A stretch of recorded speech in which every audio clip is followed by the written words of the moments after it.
А процедуралык маселе караганда кандай чечилет? Азыркы сиздин добушуңуз өткөн жок. Өткөн жок. Кайсы статья, кайсы пунктта турат? Атакам Кимсамбаевич. Рахмат. Сиз мындай кылыңызчы. Алып барып аткандан кийин мындай тегиз караңыз да, бир жакты карабаңыз. Мага ошол аппараттан ким юридикалык бөлүм башчысы? Ким? Мондай борбордук трибунага келчи айланайын. Мындай кылчы. Мен койгон маселе, жанакы биринчи маселе, бул процедуралык маселеби? Биринчи суроо. Я. А процедуралык маселе болсо, добушка катышкандардын көпчүлүгүнө ээ болгон сунуш өттү деп эсептелеби? Саламатсыздарбы, урматтуу депутаттар. Бүгүнкү күндө иштеп жаткан регламенттин 78-ci беренесинин талаптарына ылайык Жогорку кеңештин жол жоболук маселелер боюнча чечими катышкан депутаттардын санынын көпчүлүгү добуш менен кабыл алынат. Баракелде. Катышты канча киши? 50? 84 катышты. Жок. Ал добуш берүүгө катышкан деп атам. 84 катталды. За макул бергени 30 канча болду? Жигит, 36 болду. жигит, мындай кыл, жигит, мындай кыл. Катышкан добуш берүүгө катышкандардын саны канча болду? 54. 54-төн 36-сы макул болду. Өттүбү? Я. Стенограмма үчүн үнүңдү чыгарсаң, жигит. Юридикалык бөлүм башчысыңарбы? Ооба, мына жыйналышка катышкан депутаттардын саны. Жигит, жыйналышта эмес. Кеп процедуралык маселени чечилишин эрежеси жөнүндө кетип баратат. Ооба. Процедуралык маселенин эрежеси кандай? Добушка катышкандардын көпчүлүгү деп жазылган, туурабы? Ооба. А биз 36 алып атат ошол сунуш. Өттүбү, өтпөдүбү? Ушуга гана жооп. Өткөн жок. Каттоодон өткөн депутаттардын. 78-ci беренеде так жазылып турат, каттоодон өткөн депутаттардын. Кайсы чечим?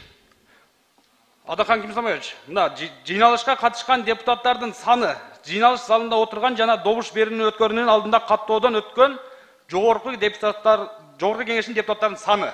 Туура. Так жазылып турат. Туура. Эми экинчи маселе. Мыйзамды кабыл алганда, токтомду кабыл алганда сиз айткан эреже иштейт. Андан эч талаш жок.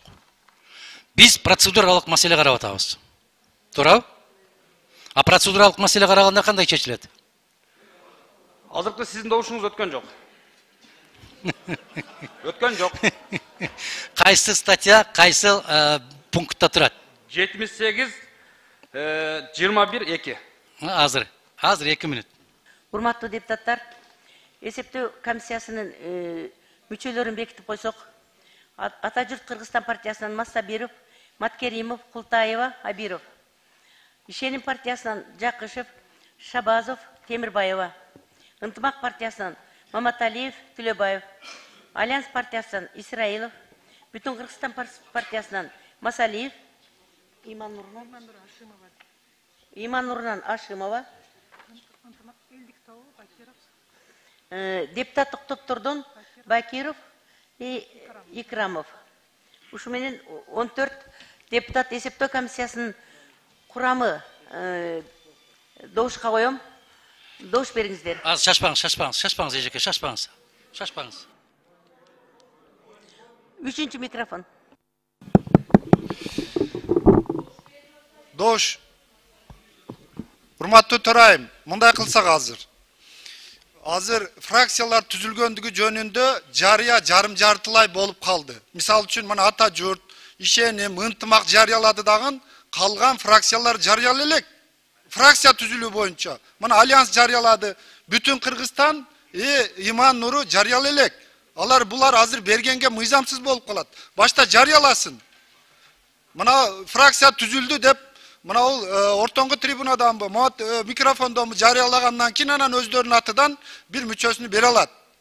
Бул неменин талабы, регламенттин. Жана ошо маселени койгондо эң негизги маселе төраганы шайлоо деп ушуну чечтик. Эсептөө комиссиясынын курамы боюнча добуш бериңиздер. Катталды 84, макул 57, добуш өттү.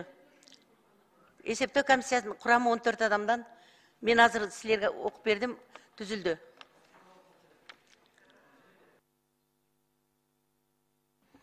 5 микрофон процедура. Азыр бүтүн Кыргызстан Модумаров. Могул жердеги маселе жөнөкөй маселе эмес. Эгерде урматтуу кесиптештер ушул жол менен барып төрага шайланган болсо, төрага 5 жыл бою ийненин учунда отурган болот. Кимде ким конституциялык сотко берген болсо, ал 100% утат. Эмне үчүн? Азыр күчүндө турган мыйзам 10-чу беренени караңыздар.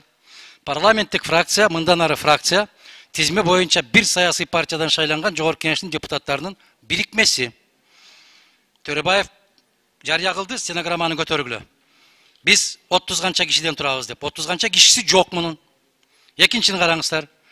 Фракциянын өзүнүн курамына башка партиялардан өткөн депутаттарды кошууга укуксуз деп турат. Же Төрөбаев сөзүн артка алсын. Биз фракция түздүк, фракциябыз 30 кишиден турат деп жарыялаганын артка алсын. Андан кийин ушул эрежеде көрсөтүлгөн боюнча жыйын өткөрүп, протоколун сизге тапшырып, момундай фракция жарыяланды, 15 кишиден турабыз деп карыядан жарыяласын. Бул менин талабым эмес, урматтуу кесиптештер, бул мыйзамдын талабы. Бул мыйзамды биз алган эмеспиз. Ошол Төрөбаевтер отуруп алган ушул мыйзамды. Мен эмнени талап кылып атам? Муну ол жерде кандай жазылса, кыйшаюусуз аткарылышы керек деп атам мен. Эгер эжеке сизде эме болбосо, мына юридикалык укук бөлүмүнүн башчысы чыгып айтсын, менин талабымды туура эмес деп айтсын.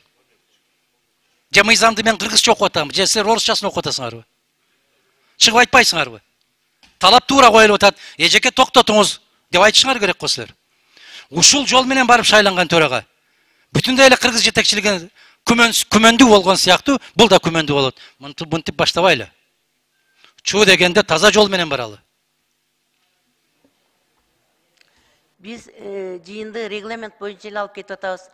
Адахан Кимсенбаевич, эсептөө комиссиясынын составын түзүп атабыз. Али эч чоң маселе чече элекпиз биз.